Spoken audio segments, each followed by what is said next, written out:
জয় জগন্নাথ স্বামী কি জয়।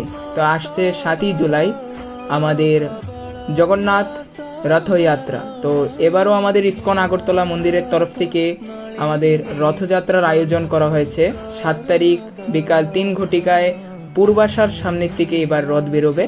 তো পূর্বাশাতে এবার আমাদের মাসির বাড়ি তৈরি হয়েছে, আর এবার মন্দিরের সামনে জগন্নাথের জন্য পুরী স্টাইলের মতন আলপনা হচ্ছে, আর সব মাতাজি প্রভুরা মিলে জগন্নাথের জন্য আলপনা সেবা করছে। তো আপনারা আসুন, আমাদের সাথে জয়েন করুন ইস্কন আগরতলা মন্দিরে। আমরা একসাথে এবার রথযাত্রা পালন করব 7 দিন ব্যাপী। আমরা পূর্বাশাতে মেলা হবে, রথযাত্রার মেলা আগরতলাতে ফার্স্ট টাইম এবার রথযাত্রার মেলা হবে পূর্বাশাতে। তো আপনারা অবশ্যই আসবেন, আমরা একসাথে মিলে জগন্নাথের রথযাত্রা পালন করব মাসির বাড়িতে 7 দিন ব্যাপী। তারপরে আমরা ফিরা রথ, তারপরে আনন্দ করব জগন্নাথ।